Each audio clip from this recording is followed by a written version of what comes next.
T-minus 28 seconds. ECS ready for launch. Roger. 25 seconds. Status check. Go Atlas. Go Centaur. Go AEHF-6.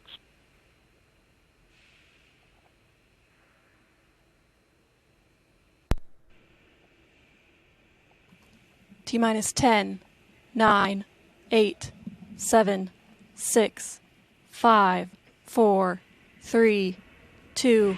We have ignition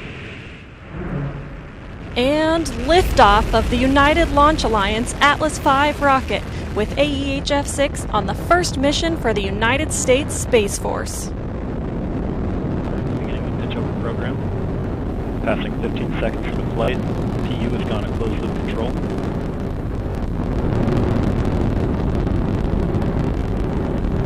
The RD-180 is throttling down to 67% thrust as expected. Engine response looks good.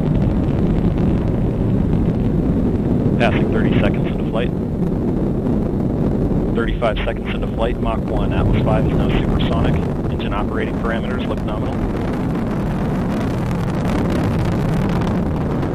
Passing 45 seconds into flight, passing through max Q, maximum dynamic pressure. The RD-180 is throttling back up to 94% as expected. Engine response looks good. Coming up on 1 minute into flight, SRB chamber pressures remain nominal at this time. The vehicle is 10 miles in altitude, 6 miles downrange, traveling at 2,300 miles per hour.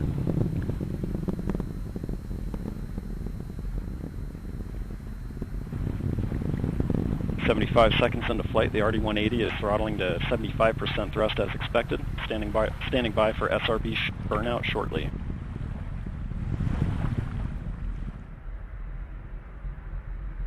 And we have burnout on all 5 SRBs. The RD-180 is being throttled back up to full thrust following SRB burnout. Standing by for SRB jettison shortly.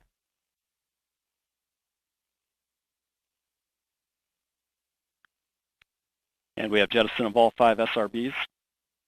The vehicle has gone to closed loop guidance.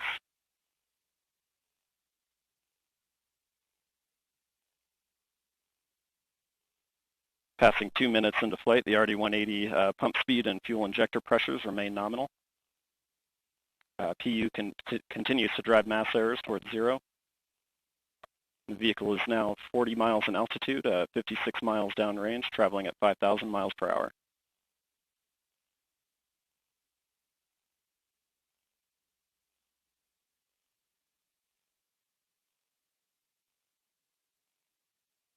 Coming up on 2.5 minutes into flight, approximately 2 minutes left until PICO.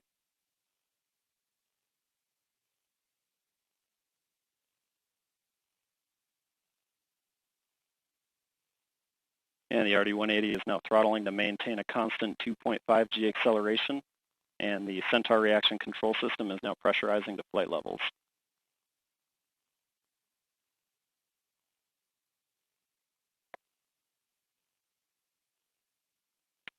Vehicle body rates remain nominal at this point in flight, and PU continues to operate nominally as well.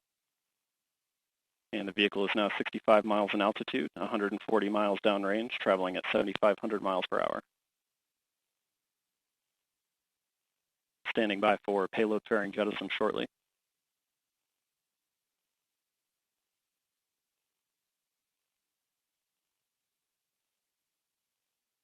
And we have good indication of payload fairing jettison. And we have Centaur forward load reactor deck jettison. PICO is in approximately 1 minute. The RD-180 is throttling back up to 95% thrust as expected. Engine response continues to look good.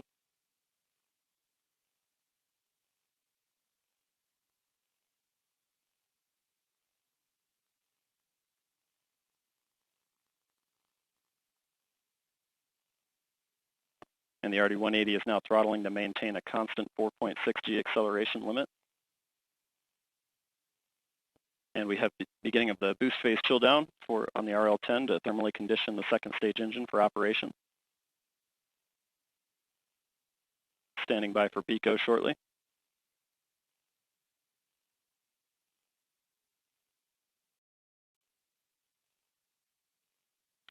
And we have good Atlas Centaur separation. We have indication of pre-start on the RL-10. standing by for MES-1. And we have ignition on the RL-10. Seeing good response from RL-10 operating parameters, and Centaur 2 go to closed loop control, and we've had main engine cutoff. Engine cutoff pressure signatures look good. Centaur will coast for approximately 11 minutes prior to the next burn.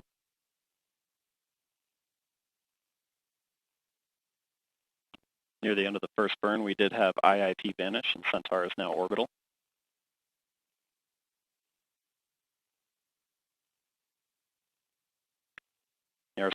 We have LOX pre-start on the RL-10.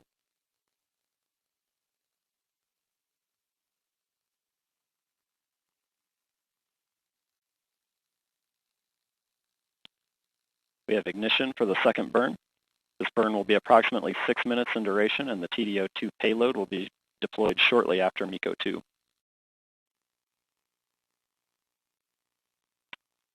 And we've had MECO, main engine cutoff. We're standing by for TDO-2 payload release in about 30 seconds. Following TDO-2 release, Centaur will coast for approximately 5 hours. With TDO-2 separation, I'd like to thank Jesse Gonzalez for his support of today's show. For continuing updates on today's mission during this 5.5-hour coast, the final Centaur burn, and spacecraft separation, please visit ULA's live launch updates blog at ulalaunch.com or join the conversation on Twitter and Facebook. We'll now complete today's coverage with another look at today's liftoff, which occurred at 4:18 p.m. Eastern Time.